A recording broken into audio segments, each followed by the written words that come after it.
Today's Animal Spirits is brought to you by our friends at YCharts. YCharts created this cool visual for advisors called the Top 10 Visuals for Prospect and Client Meetings. A lot of the stuff we do and show clients is visual because I think that tells a better story. So they have some really good long-term charts in here of the S&P 500. They have the, minus best 10, 20, 30, 40, 50 days that we've seen before, which kind of shows the downside of market timing. They have a reasons to sell chart, which looks familiar, but what is it? What's the biggest form of flattery? Thank you, There it is. Okay. Imitation is the biggest form of flattery. That's a really good. So they have 10 charts in here, all visual. We're going to have a link on our show notes page at A Wealth of Common Sense or Relevant Investor to download this. All you have to do is give me your email, free download. If you want to sign up for YCharts, tell them Animal Spirits sent you 20% off that initial subscription. Welcome to Animal Spirits with Michael and Ben. Ben, we each in the intro had a bit of a senior moment where we were looking for a word. The word was imitation, and it didn't occur to us. This happens to me all the time. Yeah, so that's been happening to me more lately. And another thing that's happened to me lately as I transition into my middle age years is I can't stay awake for anything. I fall asleep every time I'm watching Succession, even though I love the show.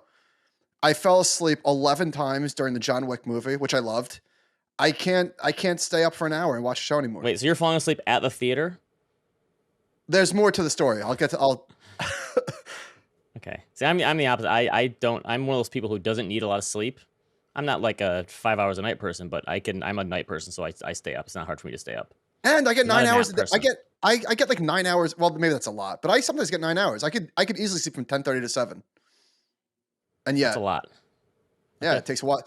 Listen, I've got a big battery. Got to recharge it. You're getting old. What do we got here? I don't know. What are we starting with? Oh, let's start with this. This tweet is from Tom Dunleavy. It shows market corrections during midterm election years. And I don't know that I'm a big believer in this sort of seasonality, but sometimes the data is compelling. Sometimes I don't really need a reason. I just, why does the data look like this? I don't know. It does. All right. So he shows the idea is that there's big corrections during the midterms, and then once that is taken away and who's governing, who's controlling what, then the markets are fine. Yeah, I guess the market's like certainty. But the chart that we're looking at. I watched Long Came Polly again last weekend. It's so good. He really deserved like an Oscar nomination for that. Philip Seymour Hoffman. Oh yeah. It's just an amazing performance. Epic scenes in the boardroom, in the bathroom, with the pizza on the basketball court. I think just the funniest one to me that I just died was Alec Baldwin makes some offhanded comment in his wedding speech, and Philip Seymour Hoffman is the only who laughs because it's like a really dirty joke. It just. I need to rewatch it. I've seen clips over the years, but I haven't rewatched it. I think it's on Netflix right now. All right. So speaking of midterm years, there's been a lot of bear markets. I've never seen this chart before. There's been a lot of bear markets during a midterm election year, and 100% of the time, take this with a grain of salt, but 100% of the time, market has been higher a year later in every case except for one, double digits. I don't have a good explanation, but I guess the explanation would be the elections bring uncertainty, and after you pull that uncertainty out, then markets are fine. But I don't know. It's hard to argue with this chart, I guess. Well, there's not. Hold on. Let's think. There's no opinions here. This is literally just the data. Yeah. So I don't know. You tell me. Yeah. There's no narrative here, but you can craft a narrative if you want. So here's the bear market update as of this morning. You always give a timestamp. Where are we at here? Oh, glad you mentioned. Glad you asked. It is Tuesday morning. It's 10:30. Home for the week with the kids and the wife. Although I'm pretty much working. Spring break? Yeah. Okay, because you did your spring break for Disney already. No. I mean, you don't really have a spring. I mean, the kids are on spring break, right? No, sir. This is spring break right now. February was February was President's Week. That's a national thing. But I'm saying you took your spring break trip already. Essentially, you already took a Florida trip, so now you don't get another one for spring break. Well, there's people quite a bit who do both back to back. God bless them. Yeah, I guess. Yeah, it's Yeah, I got some vacation thoughts later. All And, right. and mine So was actually since I did an Airbnb, mine was actually a vacation more than a trip, which I'll have some thoughts on. Okay, so I did an update this morning. wait. The S&P 500 is at 4111. All right. Go ahead. So this is where we are in the drawdowns from the peaks. So the Russell 2000 is now below the Nasdaq. The Russell 2000 is still down 26% from the peak. Nasdaq is down about 20%. This is total return, so it's taking dividends. S&P is down 12 and change, and the Dow is only down 6% and change. The Dow is So only the 6% from its high. Yeah, Huh. it's Old and steady. well, that's the drawdown it's in. But yeah, the Nasdaq is still in a bear market, and so is the Russell 2000. I mean, it is a very boring year, which I guess kind of makes sense to your point about before, how a bad year and a good year. It's kind of like last year was an exciting, crazy year, and this year for the markets, it is really kind of boring still. Well, the VIX is all right. The VIX. Jeffrey Kleintab has a good tweet. The next few days. So we've got a busy week coming up. We've got you. Oh, before we get to this, I know we're all over the place here, but I was thinking about this. So we got the jobs data on Friday, right? And I believe it was like a modest beat. NFP, some signs of slowing, but nevertheless above expectation, above what was expected. And then the market was up. The market was closed on Friday and had a decent day yesterday. The market would have reacted a lot different if it was open on Friday, correct? I don't know how. Yes. I'm not saying, I don't know in which direction. I'm just saying it would have been different. If you give somebody 3 days to digest the news, you know what I mean? Maybe markets should be open. Like, you know how work from home people are working 3 or 4 days a week in the office and 1 or 2 at home or whatever it is? That should be how the market works too. We should have work from home hours for the market. What if the market was only open 2 days a week? Would it be crazier or calmer? I guess I could see both sides. The opens would be way crazier, right? You'd see these huge be a lot of gaps. Gaps up or down, probably. But you're right. Maybe it would give people more time to be thoughtful about it and not panic as much. Yeah, would be interesting. All right. So we got a lot of stuff coming. Yeah, next few days. So we've got bank started report earnings on Friday. We've got US CPI. We've got the Bank of Canada decision. We've got Fed minutes. I'm sorry, Bank of Canada decision. No offense, my Canadian brethren. I was just reading what he wrote. Yeah, I wouldn't. Okay. But anyway, meanwhile, the VIX is near 1-year low. But this kind of makes sense though. Like periods of high volatility are followed by periods of lower volatility. That's how averages work in the markets? Like you have a wide range, and then the average is just in the middle, and you rarely get to experience the average. Well, also it's just the way things work. Despite the bank runs, things have calmed down dramatically. There really hasn't been what piece of news has blindsided the market in the past, I don't know, 6 weeks. Yeah, that's right? True. It would take a lot, it seems. All right, from the Wall Street Journal, this is a short time period, but 1 in 3 actively managed large cap mutual funds beat their benchmark for the first 3 months of the year.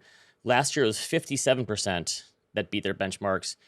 And that 2022 was the highest number since 2007 when 71% did. So that's kind of surprising to me that last year felt like it would have been the year. If you said we pick high quality stocks, we're not chasing growth, we're not chasing all the speculation stuff, and still it was basically a coin flip, barely. Now they said this year, this is according to Bank of America, Apple, Microsoft, and Nvidia drove half of the S&P 500's return in the first quarter. Apple, it says active funds were underweight Apple 40%. An average of 40% underweight accounted for more than 20% of the benchmark's return. Positioning. We talked about this a little. Yeah, we talked about this a little last week. But I mean, this just gets back to the idea. I'm sorry. Can you hear that? What are you doing? Dog sitting this week? I'm house sitting 2 dogs. I've got my boxer. She's barked more. I guess barking is contagious. She's not a barker. She's barked more. I guess she's got FOMO. It's the herd mentality. She hears that. They bark, she barks. Anyway, I'm sorry. Yeah. So this stat that you just gave about only X number of stocks driving the market isn't it always that way? It seems like it. This is a market cap weighted index. Look at this guy. What are you doing? Hey, buddy. What are you drawing? Jack Skellington? He's getting ready for Halloween. No, it's not Jack. It is Jack Skellington. Oh, it's just a skeleton. That's right. It's not Jack Skellington. All right, go downstairs, please. Thank you. It's always that way. This is it. This is a cap weighted index, right? Like this is not news. I know it's like jarring numbers, but you and I have talked about these numbers before that show like the number of stocks that have created all the gains throughout history. I can't remember the numbers offhand, but it's a small number of stocks that have created an immense amount of wealth in the stock market. And I sound like a broken record here, but anytime I read stuff like this, it just reminds me that like diversification is the only true risk management in investing. I own some value stocks, I own some growth stocks, right? I own some index funds. In the years when any meme stocks? No meme stocks. I'm not that diversified. But this is the kind of that's why you do it though, because owning a little bit of everything means that you're never. It's like you're giving up on the home runs, but also getting rid of the strikeouts. That's always my way of thinking about diversification. It's boring, but it's really the only thing that kind of works in if there is such a thing. We spoke about now. I hear people actuallying you, so let me just preempt that. Just because diversification. How can you actually diversification? No. What I think what they would say is, well, look at 2022. Yeah, nothing works all the time. Just because you're diversified doesn't mean that you're not going to lose money when everything else is losing money. But I think like last year, some of the small cap value funds I had were flat on the year, basically, maybe down 1 or 2%. And so, obviously, you're right. It's never fun. You'd rather outperform in a raging bull market than in a bear market. But like, there were things last year that did okay and help your portfolio. But I think that's the opposite, actually. I think most people would rather outperform in a bear market. Markets up 30. Yeah, absolutely. Especially professionals. Are you kidding me? If market's up 30, you're up 27. Who cares? But if market's down 30 and you're down 20 and you're down 26, you're like a hero. I know it sounds dumb, but that's just the way it works. I think it's the opposite for regular people. Wouldn't you rather brag like market's up 29, I'm up 40 versus the market's down 29 flat? No. I don't know. I can see both ways. Okay. No. We spoke about European stocks and how well they're doing. Verdad had a great piece looking at the EBIT growth from 2022 to 2021 of European markets compared to the NASDAQ. So the European market grew their earnings before interest and taxes 20%. NASDAQ only 5%. Their margins, European margins. That is a crazy number to me. Yeah. I never would have expected that. EBIT margins from the European market fell from 12% to 11.7%. So not so bad. 30 basis point contraction. The NASDAQ EBIT margin went from 8.7 to 7.7. So 100 basis point. So a lot of it was fundamentals. It wasn't, Yeah. It actually worked for once. They say over the 5 years ending 2021, the NASDAQ grew earnings at a 20% annualized rate, which is insane. Can we just pause on that? Oh, is the Fed easy money? And I'm sure, the Fed's easy money policies undoubtedly trickled into earnings per share growth, but it was fundamental growth. So earnings grew 20% a year, equity grew 25% a year. Meanwhile, the European market grew earnings at a 10% annualized rate, and their equity combined at 11% a year. Cliff Asness was on with Barry on Masters in Business recently. He talked about like the value growth thing. He's like, sometimes growth works not because people are overpaying for it, but because the fundamentals dictate that. And that's what happened. He was saying that whole like growth outperformance for whatever 5 to 7 years, a lot of it was really just fundamentals. Like growth stocks, their companies were performing better. Yeah. We can skip this guy's tweet thread. Okay. So for the first time in forever, this is from the JP Morgan. What's it called? Is that a Frozen line? Yeah, you like that? I did. Did your boys get into that one? Okay. Oh, they love it. Love it. So for the first time in forever, it's such a tiny thing, but international outperformance on this JP Morgan chart that we've talked about forever. So the U.S. streak ended at 14.2 years. This goes back to 1970, so it's the longest streak ever of U.S. outperformance over international developed stocks, and now 1.3 years of outperformance for international stocks. Look at the Japanese stock market bubble. How crazy is that? Insane. I don't know how big Japan was in IFA. Was it like 80%? I know it was like a gigantic number. Well, it was 45% of global stock markets. So almost as big as the U.S. is today, Japan was by the end of the 80s. That's pretty crazy. These dogs are annoying. How long are you dog sitting for? All week? It's like Sunday to Thursday. And is this a family or a friend that asked it's this? Family. It has to be family. For a dog, I feel like it has to be family. The recycling people came at 5:45 this morning, and they're barking their faces off. There was a good explainer on the reverse repo facility at the Fed. There's been a lot of talk about this. And the Fed is using. I've never had conversations about the reverse repo market. I'm sorry. Why are you? A Who are you lot of talk apologizing about to? this. Well, you said No, there's been a lot of talk about this. no. I've Well, never you were talked about this. You were off last. You were off. You were off last week. Oh. There's been a. That's true. Okay. I'm not So saying- there's I'm a not lot of talking- chatter. Yeah, my wife's not asking me about the reverse repo facility, but there's been talk. So there's a really good graphic talking about how it works and trying to keep rates where they should be and all that sort of stuff. And it occurred to me, banks are the opposite of venture capitalists. And here's what I mean.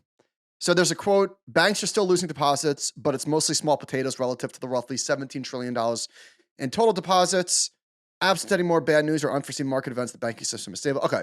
What I mean by that is the VCs in a sort of a prisoner's dilemma game, they all, instead of staying put, they all left and caused a ruin. Right? Okay. Yep. Banks are sort of in a similar situation where if there was like, let's say JP Morgan decided to say, hey, you know what? We don't want to continue to compete with money market funds. We're worried about money going out the door. We're going to raise the interest that we're paying on savings from, I don't know, 40 basis points, wherever it is. I have no idea. We're gonna go from 40 to 200 basis points. Every other bank would follow, but none of them collectively, none of them are moving because they really know they don't have to. Right. Yeah, that's true. Which kind of stinks, unfortunately. For the Like consumer. they're not moving. No. Because they've gotten so much in deposits in the last few years. So I think that's what I think. A lot of this money moving from deposits to money markets, it looks like a lot, but a lot of it is just there was so much cash that was stored in those deposits anyway. Banks didn't have to compete based on yield. And also, we speak about this all the time. Why would you leave your money when you can get 4% risk-free or whatever the number is? Most of the country has no idea still. Right. And if they do, Yes. screw it. Yeah, I agree. All right, this is a great bit myth busting here. I love this kind of stuff. Justina Lee at Bloomberg talked about the Universa is like the tail risk hedging fund. Remember in March 2020, they said they were up like 3,600% or something. And I think AQR has debunked a lot of this too about tail risk stuff. But they said what happened was if they had a $6 billion that they managed. So if that return was real, if that was the actual return, it would have turned into $217 billion. And that's how a lot of people thought that, but that's not what happened.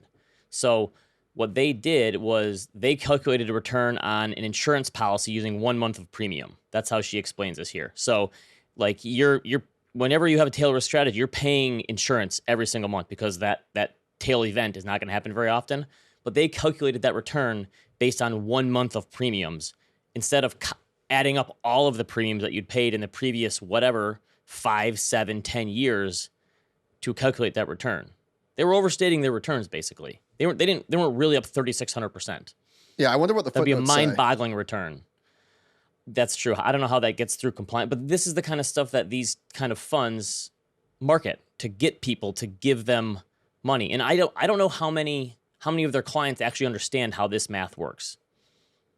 Yeah, this stuff is hard. I had lunch with Chris Sidiel a couple months ago, and this is hard. This space is really hard. This tail hedging space, because who would not find this attractive? All right, let me play this out for you.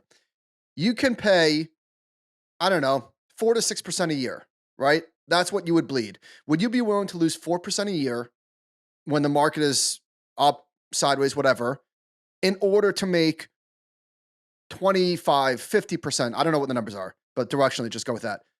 In order to make 50% when the market is down 20. Obviously, those are really attractive risk return. That's a really attractive risk return profile. It allows you to sleep at night knowing that you're hedged. It allows you to take more risk, right? So the point is, a lot of these options and whatever, it's overpriced and it's hard to make money because it's such an attractive strategy. And it is like negative correlation. The problem is people only want to own them after that event has happened. That's when they pile in. And then once things go great again and it's a bull market, then they get out of them. And they're doing the opposite of what they should do. So you and I are saying different things, but they're related. So I'm saying that in order to make money with this type of strategy, like that promise of 4% bleed and 50% gains is really difficult to achieve. right? Oh yeah, for sure. And Yeah. what you're saying is also true, is that people especially want that sort of strategy after the tornado takes the roof off the barn. Yes.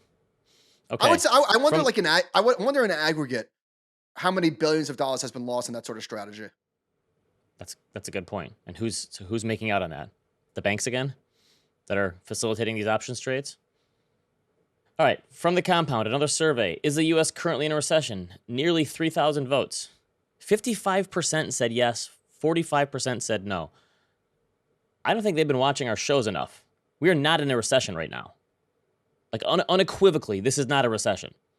Oh, really? Okay, I'm not sure. You think it's possible we're in a recession with the labor market numbers that we're seeing? There's no way we're in a recession. I think the labor market numbers are lagged. I don't know. I don't know. But here's what I was But thinking that's about. what everyone always says. Last fair. year that we had like 4 or 5 million jobs. Guess what? That was a real thing. Yeah. We're still adding jobs this year. Hundreds of thousands of jobs. This Yeah. is not a recession. But I was thinking about this the other day. I don't know that you would necessarily anecdotally know that we're in a recession. What I mean by that is, like, you can go to like a place like the mall or the movie theater or the theme park, like, oh, this doesn't look like a recession. As if when we are actually in a recession, there's going to be people walking around with signs, this is a recession. People are still going to live their life during a recession. You know what I mean? Yeah, but I guess this is a really bad example. But in 2008 and 2009 and 2010, you could feel the recession. People were really yes. cutting, but that was an extreme situation. You're right. If it's a mild recession, you might not notice much of a change in people. People might trade down and have substitutions in terms of what they're spending, but it might not be it's not going to be bread lines and people just not doing anything. So in 2008, I was working full time, not to brag, while I was in college, and I was a waiter, and I was probably working 6 days a week because I had nothing else to do at an upscale Italian restaurant, and it was empty. Like, people would go there on the weekends, but during the week, there was legitimately like 6 to 8 tables. So I was never a waiter before. Did you ever drop any trays? Yes, once. It was on One New time? Year's Eve. Okay. It was New Year's Eve. So I've done a ton of odd jobs. Not odd jobs, like manual. Like, I was a cabana boy, I was a valet parker, I was a waiter. Probably since the time I was like 16. I was a bus boy. That was my first. My worst one was bank teller. Bank teller, you're on your feet all day. And Please. Dude, I passed out of heat stroke from being a cabana boy one time. Don't talk to me about being on your feet, sir. Okay. All right. You want me to top you here? I delivered furniture for 2 summers, like in a huge truck, like sleeper sofas. That's rough. That was hard work. Okay. All right. Credit A lot of good to you. stuff. Yes. I was in amazing shape though. I would lift sleeper sofas and dressers all day, then go to the gym for like 2 hours afterwards. Yeah. Not to brag. Historical rapid recovery in the labor market. This is why I think we're not in a recession. So this is from Scan to Amernath. Prime age employment rate is now higher than pre-recession peak, and it did so in record time despite starting from a lower base. I got some good numbers here. Okay, what did you say? Inflation is the price we paid for full recovery? Excuse me, sir. Did you literally just read my line? That was my line. Sorry, I wanted to make sure I didn't take it. No, I was reading it to give you the end. Hey, we're even for the Jeff Bezos thing now. So Irving Swisher tweeted this, and he said the prime age employment rate is now higher than the pre-recession peak, and it did so in record time despite starting from a lower base. It's been a historically rapid and complete recovery. It took over 12 years to get back to pre-recession peak following the Great Recession. Okay, so my take on this, thank you, Ben, is that this record recovery that we saw, where people weren't on the streets carrying this is a recession sign, the price we paid for that full and rapid recovery is inflation. Your thoughts? Yeah, it makes sense. And it doesn't seem like inflation is something, it seems like we've gotten kind of just used to it. The higher prices, because so we went out to eat way more on spring break than we have, you know, we go out to eat occasionally, but it's not that great to go out to eat when you have kids, right? It's not a great experience. But we went out to eat a ton on spring break, and for a family of 5, even with kids ordering off the kids menu, I could not get a bill under $100. Obviously. It's just like, but it's Yeah, just it stinks. It's crazy. it's a noticeably higher pay, and I think people have just kind of gotten used to it. You don't hear as much. It seems like sentiment wise, you don't hear as much complaining about it. It seems like people are kind of just resigned to it at this point, and it's like, well, all right, prices are higher, people are making more money. It is what it is. It kind of seems like that's the place we're at. Sometimes I'm selectively cheap about food. Like so the salads, Robin gets a salad, a Greek salad with chicken. It's like $26 or something. I said, that's it, no more. And to chop it, it's another $1. That's obnoxious, no? To charge $1 to chop a salad. So here's what Robin said. She said, you get more. I said, oh yeah? Oh yeah? Watch this. Because I didn't pay for a chopped salad. I got just the regular salad. So I poured her chopped salad into a bowl, poured it back in the tray. Then I chopped my own salad with a pizza slicer, by the way. Chopped my own salad, poured it in, poured it back. It was the exact same. Busted a myth. I don't know if that's a myth, but chopping a salad, you don't get more. They just pay you to chop it, which is nonsense. That's fair. What do you think the average price was for Miami Vice for me? I had a lot of them. 14. Yeah, $15 probably. Yeah, it's worth it though. That's not even that bad on vacation. Yeah. I mean, it still seems expensive. I mean, floaters this much. Of course, that's some really good floaters. All right. Ben Castleman from the New York Times. So much for nobody wants to work anymore. 80.7% of prime age, which is 25 to 54 Americans, were working in March, the highest rate since May 2001. Because people always say whenever we talk about the labor market, what about labor force participation? And if you look at the population as a whole, that number is going to drop because baby boomers are the biggest demographic, or close to the biggest demographic, not anymore. And they're dropping out of the labor force. So that the total number is going to be dropping. But if you look at prime age, which is 25 to 54, that's the people who are in their working years and not closer to retirement. That is now at a peak for the first time this century, which is crazy. One more. This is from Joseph Politano, who has a really good Substack called Aprecitas Economics. I got a subscription to this. Aprecitas, I think. Did I say that right? I don't know. He was nice enough to give me a free subscription. This is one of the perks of being a podcast guy. This is crazy to me. As of March, prime age employment rates for American women have tied the all-time record high previously set in early 2000. And his point was, this is crazy because remember after the pandemic started, it was women are dropping out of the workforce because they have to take care of the kids. And that was the thing. That was a big story, right? And now it's all the way back at record highs. That shocks me. So you're right. That was the trade-off worth it for this? Probably. Yes. What do you mean probably? Right. No, I'm saying the inflation thing. The inflation thing made people very mad, but like the alternative was way worse.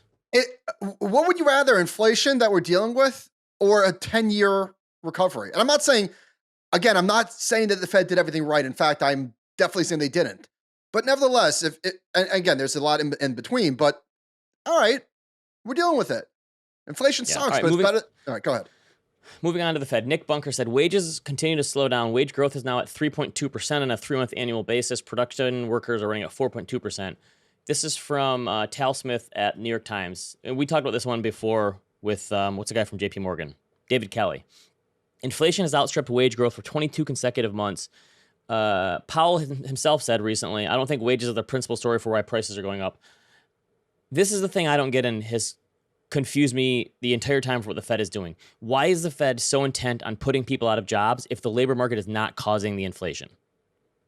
Wages have not kept up with inflation, so why do we want to put people out of jobs? Is that just their only lever they think that can stop people from spending money?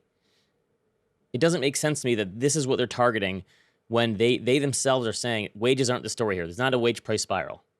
Well, interesting. What else are they supposed to target, though? I mean, they bombed the housing market and that didn't do anything.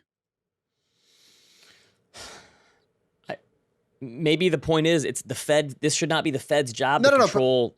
But here's the thing. They're saying, okay, we need a recession to bring down inflation, right? Well, a recession happens when people lose their jobs. I think it's as simple as that. Here's what probably would be a better solution that would never happen. You probably need to, like, the people who have the money, you probably need to raise taxes. If you spend a bunch of money fiscally, the best way to rein in that spending eventually is to probably raise taxes, which no one would do in a million that's very years. Popular. Hey, let me ask you a question. Does this But does I'm this saying that's does this hat make does this hat look weird? So I got this hat, uh, and it's got like the thing it's like see through in the back, but I'm bald. So does it look funny? that's all right. It's Thank you. I wasn't sure. I see what you're saying. No, yeah, you get no. It's just the mesh, right? just don't get a mesh one all around. That'll look weird, right? That'd be bizarre. Yeah, that would be bizarre. This is a good chart from Mike Zaccardi. Well, actually, it's from Bank of America, but he tweeted it. Services spending continues to outpace total spending. So people are still spending on stuff, on experiences. Yeah, so this is Experiences, travel. services. So what else? Not physical Yeah. items. Yeah, I mean, so this is travel, flights, restaurants, theme parks, all that. Why stuff. doesn't the Fed just say, hey, listen, simple solution. Everyone agree, no vacation for 6 months. No vacation for 6 months, or we might put you out of work. Are you surprised? Remember, we talked about this. Like, there's going to be a vacation boom after the pandemic, sort of stuff opening up. And I was not surprised with that. I am still surprised by how long this boom has lasted. You mentioned Seriously. people you know. It's still there. This thing still has legs, it feels like. All right, Bill McBride, calculated risk. He talked about the commercial real estate market, which everyone is saying is the next shoe to drop. He said, listen, most of the consumer real estate sectors are fine, besides offices and malls. But he says of the $11 trillion invested in commercial real estate since 2000, 12% was in offices and 4% is in malls. These are important sectors, yes, but there's more to commercial real estate. He went through some examples. Hotels are back. Like, look at the hotel occupancy rate from different years. So 2020, 2021, 2022, it's basically back to where it was pre-pandemic. This is the services thing, I guess. He went through a bunch of other examples saying most other places besides offices, yes, offices are in trouble, but that's a small part of it. His bottom line conclusion, the bottom line is most of commercial real estate is fine, but the office sector will be under pressure. So I think a lot of people think offices are screwed. That means this huge market is going under. And his point is there's a lot more to the commercial real estate sector than just offices. I tend to agree with him. I don't think this is going to be the big atomic bomb a lot of people think it's going to be. Don't you think eventually smart people will come in and say, we're going to turn these offices into apartments or like some other space that people can use? Eventually it's going to happen, right? I don't know. So Joe and Tracy had another commercial real estate person on the podcast. New York office space is a lot. Like, I don't know what percentages of the overall market, but it's a big number. So don't you think New York is going to be like an outlier potentially? Like, how many places are like New York? No, I agree. Well, there's a lot of downtown metropolitan areas. And even though New York might be an extreme outlier, it's still the biggest one. And when these companies have to roll their debt, I don't know what happens. It's not going to be pretty. Yeah, but that's not going to take on the whole commercial real estate market. I think is his point. I tend to agree. Okay.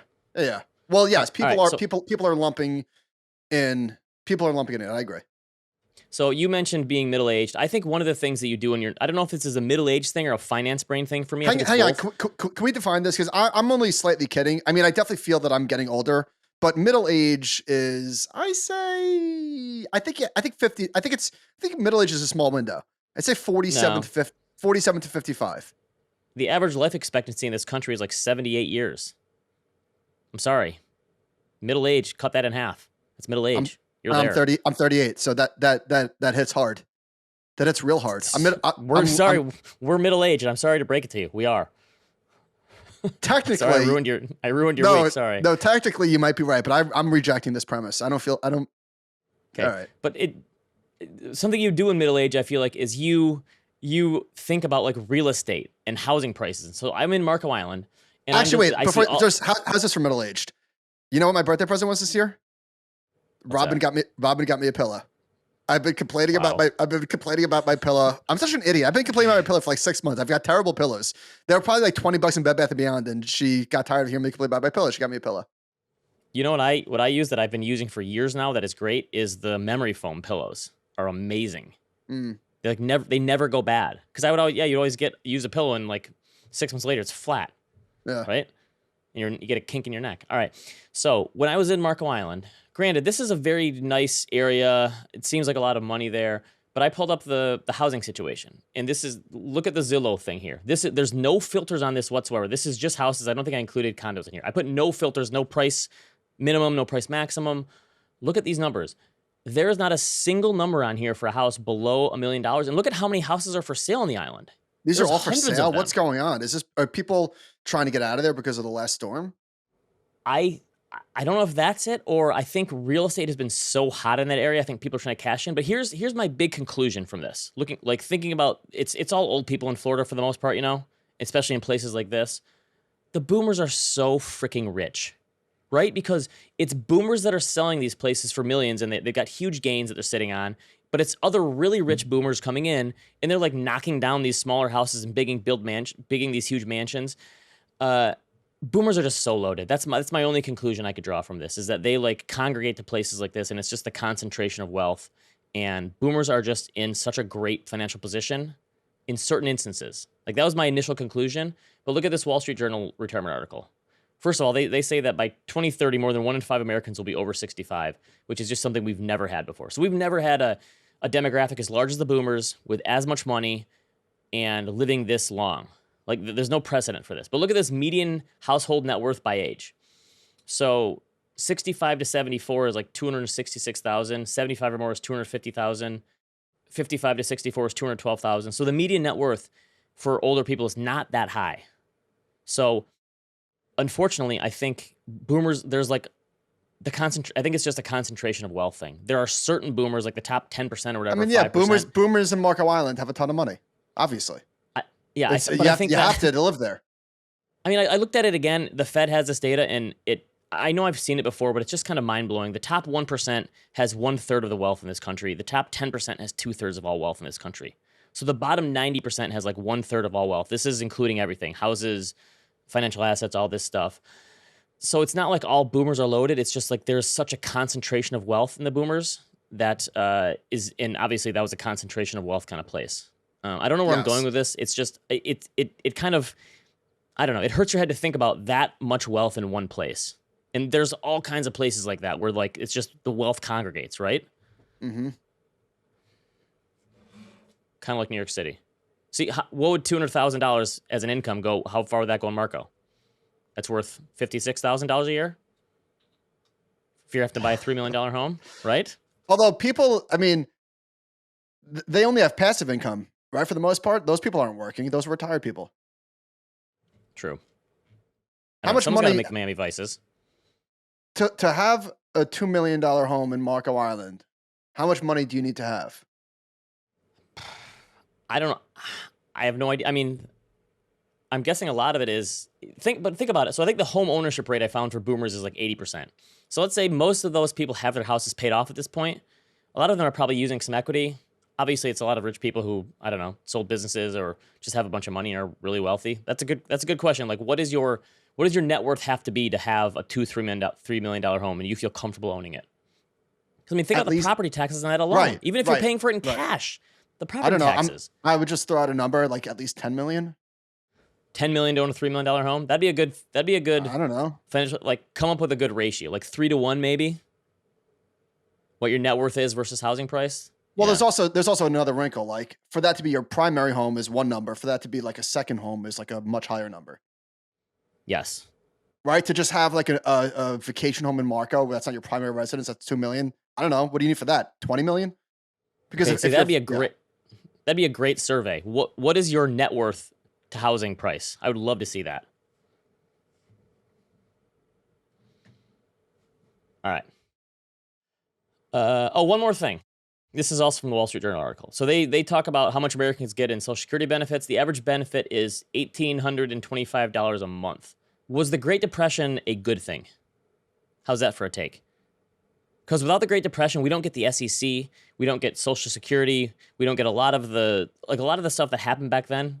Like a lot of the great stuff we have, some of the best programs we have in this country, were spawned from the Great Depression. Was that a good thing? Without the Great Depression, we probably don't. Like, could you imagine A if lot of people Social don't like Security wasn't a social. thing A lot right of people now, don't. A lot of people don't like Social Security. I think it's one of the greatest programs we've ever had invented in this country. Without it, there would be so many people that would be screwed for retirement. You've got the Like, ATM. You've got the ATM, the blockchain, and Social Security. It's three of the greatest inventions of all time. the funniest thing is I never use the ATM anymore. We pay our cleaning person in cash. That's the only reason I use the ATM anymore, is to get money out. Otherwise, I don't use the ATM. I never have cash. But can you imagine the politicians today if if this didn't exist and someone came and said, let's have everyone put into a pool of money and we're going to pay people older than 62 or whatever a monthly stipend for retirement? You'd get laughed out of the room. There's no way that this program could be instituted today in today's climate. You know, you're that guy. You're the I don't have cash guy. Sorry, I don't have Always. cash. Yes, it is. That's always me. I am the credit card guy. But what about when you have to like tip people? Drivers. Oh, for travel and stuff, I bring. But I mean, Uber, you tip on your phone, right? That's okay. what it should be. Is that you're coming to New York next week? I'm gonna check your wallet. I expect to see cash. Why should I have cash? For tipping. What about the people in your hotel room? Do you not tip the people in your hotel room? No, this is why I want a tip app. There should be a tip app. Also, the hotels are nickel and diamond like crazy these days. I tried to get an early check-in. They tried to charge me a $60 early check-in fee at a hotel a couple months ago. Wow. Right? Right. All right, let's talk about real estate real quick. So mortgage rates are coming down a little bit, under 6.5. Oh, the house across the street from me. I've got new neighbors. How exciting is that? I've got new neighbors, and they're young neighbors, which is I like. I'm excited. This is the house that was for sale forever? Yeah, there's no houses in my neighborhood. What about you? For sale? For sale. No, nothing. That's why the stuff in Marco surprised me. There were so many places for sale. There's no inventory anywhere. I mean, that seems to be the story. So Redfin had this. So the pool of homes available for buyers is shrinking quickly, mainly because new listings are scarce. New listings fell 21.8% from a year earlier nationwide. You and I were on this one right away, saying people with 3% mortgages are just not going to sell anymore, and I think we've been proven pretty right. But this is the easiest call that we've ever made. That's not like sellers were not going to come down to where buyers are. At least not. It's not going to happen quickly. But Redfin is saying demand is outstripping because supply is so low. So they're saying buyers are snapping up homes that do hit the market fast. Of the homes that are going under contract, half are doing so within 2 weeks. Yeah. So if there are people waiting to buy, and if a home comes on the market, it's going quick. So this is the worst of all worlds for first-time home buyers, because you have no supply to choose from, and you pretty much have no negotiating power because there's such little supply that people who are selling have multiple bids in again. So Jonathan Miller said this is the year of disappointment. The sellers aren't going to get their 2021 prices, and buyers aren't going to get a substantial savings on the price. Everyone is in the same boat. I put a chart of like the median listing price. It's down. It's still up year over year. It's barely off its high.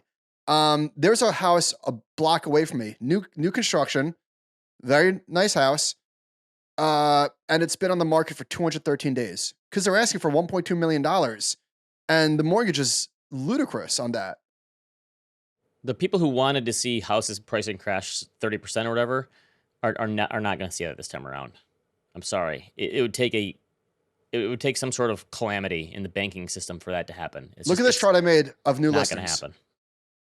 So I made a chart every year, January, February, March, and they're all 2017 through 2022, or all at least 21 sort of the year, fairly tight. There's not a giant dispersion. 2023, just the bottom fell out. Oof, that's tough. I do feel for people who are looking right now. That's got to be, if you've been thinking about it and waiting and waiting and waiting and biding your time, it's got to be such a stressful process. Here's a good one from John Burns. Big investors have virtually disappeared from the market, down 80%. We reviewed 581,000 transactions in the U.S. in the fourth quarter and Q4 of 2022 or 2021 to look year over year. Investors who own 10 to 999 homes have slowed less. So they're saying the huge institutional buyers who own 1,000 homes or more. Remember, everyone thought BlackRock is buying all the houses and whatever. Those places have pulled back. It's the smaller people who own, I don't know, 2, 5, 10, a dozen houses and rent them out. Those are the ones that are still buying. So real estate is just the weirdest market ever, where it's technology and financial institutions have had a hard time wrapping their heads around them. It's still just such a local market and industry that it seems like it's just the kind of thing that like scale is never going to work in the housing market. Right? Like the big players, they came in and they made a bunch of money because they bought distressed assets in when mortgage rates were real, but now that they're higher, they don't want to deal with this. So it's just small investors now, which is, and I think the number we said was what, 2 to 3% of all buyers are institutional. It's such a small number. But again, that's another number that's skewed because there are cities where institutional buyers do dominate. Yeah. But it's not, yeah, it's a handful though. What is it, like Charlotte and Phoenix, or I mean, it's not many. But I'm just saying that the national number makes that data point look a little bit suspect. True. Yes. That's my whole point has always been like national real estate numbers like don't really matter to a regular person. Like all that matters is your local market. I mean, maybe obviously mortgage rates matter, but that's the national macro housing data doesn't really matter to regular people. Yeah. Okay. I got an Airbnb. So first of all, I at the stage of life that we're in with kids, I love Airbnbs. I think we might have used a VRBO, but I just call it Airbnb because I'm a shareholder in the company and I just like saying that better than VRBO. Do you know what VRBO stands for? I just learned this. Nope. I had no idea what vacation rental by owner. I never knew that. So I'm a big resort guy if I'm on like a trip with my wife, but with the kids, the resort stuff is not great because there's just no room in the room. It's not relaxing. You have to get up every day to put your towel on your seats and stuff. But we got a house with a pool and in a pretty quiet little neighborhood. And the kids, we wanted to take them out to the beach a lot and do stuff. And we did. We went mini golfing, all this stuff. But they just wanted to swim in the pool at the house the whole time because my kids are under 10 years old, you know? So what did you do the whole time? It's so relaxing. What did you do? Because me and my wife, I mean, I played in the pool out with them, but also just sit out in the sun and read a book or sit on the patio and like it's so much more relaxing of a vacation when you have the house. Because I could get some work done if I want. I didn't do a lot of work, but I checked emails and whatever, did some stuff. But let me tell you who did not love the Airbnb experience, our neighbor. So I told you we're in a kind of a quiet neighborhood. There's a bunch of growth in between the houses and like a little fence, and you couldn't really see the neighbors, but I knew they were there. But we were pretty quiet. You know, we were gone half the day doing stuff, and then the other half of the day would be home, and the kids were in the pool, 2 hours a day. Finally, the very last day we're there, the neighbor comes out, and he cranks his radio as high as it can go, and he's listening to 70s like alt rock all day, like Rush, and it's like, oh, that's kind of weird. And kids are in the pool, obviously. You know, and to be fair, the kids were in bed every night by 8:30, right? We're not like partying late and being loud, but they were in the pool for a couple hours a day, and of course their kids are going to be kind of loud. But the last day, the guy comes over after his music is blaring. He's obviously had a few beers. He's kind of like slurring his words, like probably a 60-year-old guy. And he starts yelling at us about the kids being too loud in the pool, and he goes, and I thought he was kidding at first, but he goes, every 2 weeks, another family comes to this house, and all I hear is yelling and screaming from the pool. I can't take it anymore. All I hear is screaming in my head all day. And he turns around and walks away. So that guy, not a fan of Airbnbs. Wow. So like we were just shell shocked. Yeah, I don't blame him. I don't know that I would have said something. Although, given my recent history, maybe I would have. No, I wouldn't have said anything. But that is unfortunate to live next to neighbors who Airbnb their house like that.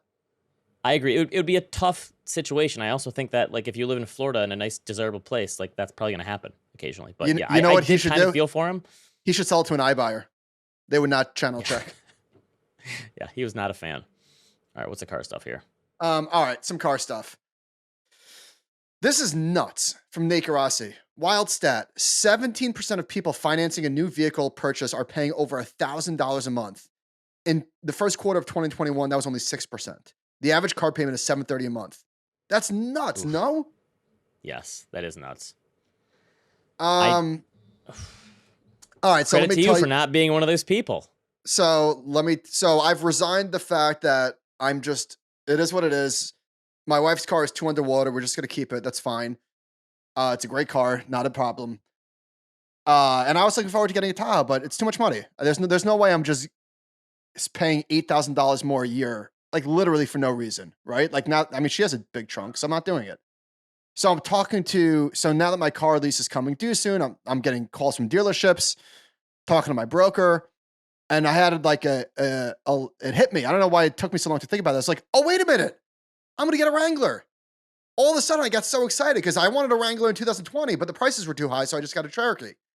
So So car dealership guy told us Jeep has enough inventory now, right? So I started talking to my broker. He told me that like there's a hybrid Wrangler. So he said, go to the dealership and drive it just to make sure that you like it. So I went to the dealership expecting nothing. There's an $8,000 rebate from the government because it's a hybrid. Oh, wow. So the MSRP is like $65,000, which is a lot of money. But because I've got some positive equity in my Jeep and because of the rebate, I'm putting down like around $3,500 and my car payment is gonna be like $550 a month. This is gonna be a lease or a buy? A lease, which I'm super psyched about. And so I wanted like for the beach and for the summer and stuff, it's got the top. So the Jeep has like the soft top, which is you have to like unhatch and it just flies back. And it's got the hard top, which you have to like take off and store and whatever. Then this one, you just press a button, it's electric, and the top slides off. Oh, wow. Nice. So, Not bad. So I went to the dealership. They gave me a great quote. I called this guy back. I'm like, hey, I almost like signed on the spot. That sounded like really low. He's like, that is low. But they didn't have it. So they were, and I didn't negotiate at all. I drove the car. He told me the price. Thank you. And I walked out. I was talking to another friend of mine. Here's a pro tip that I just learned. Okay. If you want to negotiate at the dealership and have the salesman know that you're not effing around, that you know that you mean business, here are 2 questions to ask. What's the residual value? And what's the money factor? So listen, so the dealership called me the next day because I told them that I was going to use my broker. And I was like, listen, the prices were good, but I didn't even ask you what the residual factor was, what the residual value was, and we didn't even get into the money factor. And I almost started laughing as I said that. But he's like, oh, okay, sir. Anyhow, I'm getting a Wrangler today, actually. It's being delivered. If you are in, so my broker is like a local-ish guy. If you're in the tri-state area and you're in the market, it's so great because the car that I was looking for was very specific. So instead of calling a dealership, asking if they have it, and they won't even give you the answer, this broker will find the car for you. Okay. By the way, I saw and someone delivers tweet it. the other day. And by the way, he's picking up my car, selling it for me, and delivering my car. So if you want this guy's Pretty good number deal. and you're in the tri-state area, send us an email and I'll share it. I saw someone tweet the other day, hand up, I have no idea what the tri-state area is. And I'm pretty sure I fall in that same boat too. That's okay. It's New York and something? New Jersey? Well, how would you know? It's New York, Connecticut, and New Jersey. Actually, while we're talking about my broker, this is funny. So we're talking about it, and he's like, he sent me like the window sticker, and he said, "Let me see if this is available." And he said it's unavailable. And I sent him this gift, the Happy Gilmore gift. Well, better luck next year. And he didn't respond for like 4 hours. So I said, "Damn, not a Happy Gilmore guy." And his answer killed me. I am a former golf pro. Of course I am. That's pretty good. I will rewatch that one in a while. Okay. But here's the thing. Do you know what the residual value means or the money factor? No. Okay. Just checking. All right. Hold on. One last thing. Oh. We got an email. Nice intersection of today's topics, credit card rewards and overpriced coffee. Capital One has a Capital One cafes that serves Pete's Coffee. If you have Capital One card, it's half off all coffees. That's pretty good. Not a bad deal. How about that? So there you go. You're welcome. If you've got Capital One, thank you from this person for emailing. You get half off of Pete's Coffee. That's great. Okay. All right, here's another Ben, good. Wait, what? Wait, sorry. While you were away, did you hear what Elon did to Substack? Yeah, I heard. So Elon Musk nukes Substack because they're building a product that looks sort of like Twitter. So Timothy B. Lee, who we've used his stuff in the past, he tweeted, "Let's test something out. Can you retweet this?" Twitter appears to be blocking retweets and replies for tweets that mention understandingai.substack.com. but not understandingai.org, which points to the same website. This is days after Substack announced they were building a Twitter competitor. This is blatantly anti-competitive. And then when you click on it, it says, warning, this link may be unsafe. Unfreaking believable. Didn't he buy this platform for free speech purposes? I guess you buy a platform like this for $44 billion, you can do whatever you want with it, I suppose. Yeah. I'm shocked that he's not following through with what he said. Shocked, I tell you. All right. From the compound, another one. If you had to pick one of the following, who would you put in charge? Shiv, Roman, Kendall, Greg. I don't watch Succession. Almost 60% of our people who answer this don't watch Succession. There really is no good answer here. I think I would put Shiv. Here's the thing. I don't care. I love this show so much that I don't even really care how it ends. It's so good. I finally watched the newest episode, and I'm really, really mad at all the... We didn't get to watch it Sunday night because we got back from the trip and we were unpacking and just didn't have enough time to watch it. I watched it the next day. All these news outlets tweeted what happened. I'm not going to spoil it, but a lot of people... That sucks. It was spoiled for me, right? That really sucks. I don't really care, but that not sucks. Cool. But yeah, this show, I mean, they have to see how they land the plane, but I think this is already one of my favorite shows of all time. I think it's the best written show ever in terms of like merging drama and comedy. And I think this is the most rewatchable show ever. I've already rewatched like every season at least once and some episodes multiple times. I've never done that with another show before. I love this show. It is so freaking good. Yeah, phenomenal. Fair. And the thing, I don't even care how it ends. Like, there's not one thing I'm rooting for over another. Their so prior to the finales have been so good. Prior to the spoiler, I was falling asleep, and I said to myself, like, God, what is wrong with me? I can't even hang for a 1 hour show. You're an old man. All right, I did read a book on my vacation, Stormwatch by C.J. Box. I think it's his 23rd or 24th one in the series that I've read. All right, just stop it. I don't excellent. My Wyoming game warden. It's like it's like another world for me. I love it. I think that's all I got. Do you watch Dave? I do watch Dave. I haven't started the new season. I like the first two. Okay, Dave is basically Curb Your Enthusiasm, except it's about a rapper, not a comedian. That's fair. He's very Larry David-esque. Yeah, I mean, he goes by LD. Season good? He goes by LD. That's not a coincidence. What do you think? I haven't watched the new season yet. No, you asked me if it's good, and I said, what do you think? Like, of course it's good. That's what I meant. Oh, okay. All right. Yeah, that's what I meant. All right, so I went to see John Wick 4. Let me set the scene here. It was 9:00. I took a little bit of an edible. Now, I have a very low tolerance, as Ben knows. So, yes. So I do 2.5. I do 2.5 milligrams, which is very light. But the movie started at 9:00, and it's in a small theater. And I'm like, oh, damn it. Like, this is a big screen theater. So it was a very small screen, which I was not too pleased with. And the lights were on for the entire coming attractions.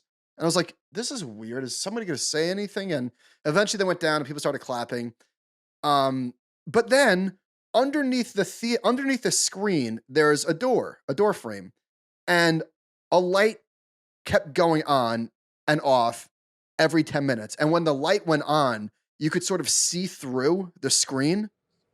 Oh, it was such an awful movie going experience. It f***ing stunk. And you talked to the manager? No, because they weren't. I mean, whatever. Oh, they talked to me. LOL. No, what am I going to say? Hey, the light was on. That I don't like. That stunk. But the movie was 2 hours 45 minutes, and I did like one of these. Like, I briefly fell asleep probably 47 times because it was late in the edibles. But all right, the movie itself was definitely too long. Like, there's no doubt about that. At least in my opinion, it was like as long as the Titanic. However, that being said, absolutely the best action movie in terms of like shit they were able to pull off I've ever seen. I know this is obvious. I'm saying this like not like I don't know how they did it. I don't want an answer, but like it was just what a feat. You know what I mean? Like some of the scenes that they were able to pull off, it's just insane. Insane. That is a theater movie. I've never gone beyond John Wick 1. Okay, I love it. I liked it, but yeah. No, I love it. I love him. The next day I took the boys to see Mario. And this was the screen was 5 times the size, and it got me mad about the night before. This is where I should have seen John Wick. Mario was perfect. 90 minutes long. You're in, you're out. Good, great for the kids. Good enough for the parents. My kids can't wait to see it. Yeah, I mean, it was just tremendous. Well, So if you think about it, for millennial parents, we grew up playing these games, so I can see why this movie made so much money. Also, they made a Super Mario's in the late 90s with John Leguizamo. That was the worst movie of all time. Who else was in that? Oh, I forgot about that. It was a live action one. It was so bad. It didn't even make its money back. Who was in this? Hold on. Super. Oh, it was 97. Yeah, I think I think I saw this in the theater. The guy from Hook. Hook's right-hand man in Hook. Oh, He's the guy Bob who's in it. Haskins. Oh, Dennis Hopper was Yeah. King Koopa. That's right. This movie was a travesty. Absolute trash. So anyway, the new one was great. It had the biggest global debut ever for an animated film. $377 million. Wow. Crazy. Biggest 5-day opening ever. Just smashing success. If you are a parent of young kids, I mean, I don't even need to tell you this because you've probably seen it already, but definitely worth it. I Phenomenal. think my kids are going this weekend. Phenomenal. Ben, is it good to be back? Yes, good to be back. I like. It was nice taking a vacation and relaxing, but yes, I was ready to come back to routine. All right. Well, I don't know. I don't know what to say. Good to see your face. animalspiritspod@gmail.com. We'll see you next time.